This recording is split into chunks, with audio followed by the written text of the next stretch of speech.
වහන්සේගේ නාමයට ප්‍රශංසා වේවා.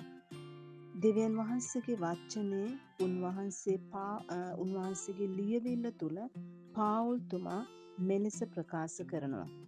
හේබ්‍රෙව් පොතේ 10 වෙනි පරිච්ඡේදයේ 37 වෙනි පදය මක්නිසාද එන්නා වූ තනන් වහන්සේ ප්‍රමාද නොවි තව ඊතා ස්වල්ප කාලයකින් එනසේක.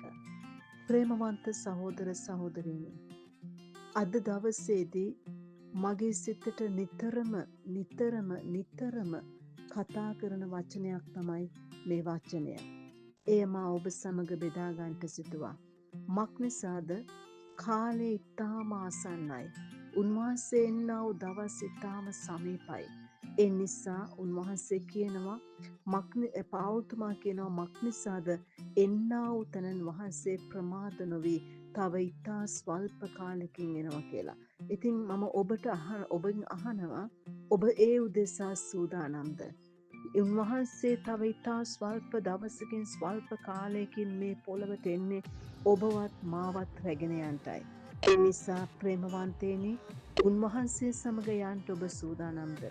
සූදානම් වන පිණිස ඔබ වැඩ කරමින් සිටිනවද? උන්වහන්සේත් සමග උන්වහන්සේගේ සදාකාලික රාජ්‍යයට ඇතුල් වන පිණිස ඔබ ඒ උදෙසා ඔබේ ආත්මය, ඔබේ ශරීරය, ඔබේ ප්‍රාණය සූදානම් කරගෙන සිටිනවද? උන්වහන්සේ බලාපොරොත්තු වන ජීවිතයක් ඔබ ගත කරනවද? උන්වහන්සේ ප්‍රසන්න වූ ජීවිතයක් ඔබ ගත කරනවද? ලියවිල්ලේ ප්‍රකාරයට උන්වහන්සේ කරන්න එපා කියන දේ ඔබ නොකර සිටිනවද? උන්වහන්සේ කරන්නට කියන දේ ඔබ අත් නොහැර කරගෙන සිටිනවද? ස්වාමින් වහන්සේ තුල ඔබ විමසන්ට. ඔබ මේ සුළු වචනයෙන්, මේ ස්වල්ප පණිවිඩයෙන් ඔබ යමක් ඒත්තු ගනියයි මම විශ්වාස කරනවා. මේ කාලේ ඉතා භයානකයි. මේ කාලේ ඉතාම භයානක කාලයක්. නමුත් ප්‍රේමවන්තේනි, ඔබටත් මටත් උන්වහන්සේගේ අනුග්‍රහය ලැබී තිබෙනවා. ඒ නිසා උන්වහන්සේ අපට ප්‍රේම කරමින් සිටිනවා.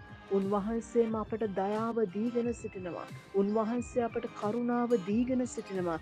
ඒ කරුණාව ඔබ ප්‍රයෝජනයට අරගෙන ඒ එන්නා වූ තැන් වහන්සේ සමග සදාකාලික රාජ්‍යයට ඇතුල් වන පිණිස ඔබ සූදානම් වන්න. ඔබ නිතරම සූදානමින් සිටින්න. ඔබ නිතරම අවදිව සිටින්න. ඔබ නිතරම උනන්දුවෙන් සිටින්න. උන්වහන්සේගේ රාජ්‍යයට ඇතුල් වන පිණිස. දෙවියන් වහන්සේගේ නාමයට ප්‍රශංසා වේවා. ආමේන්.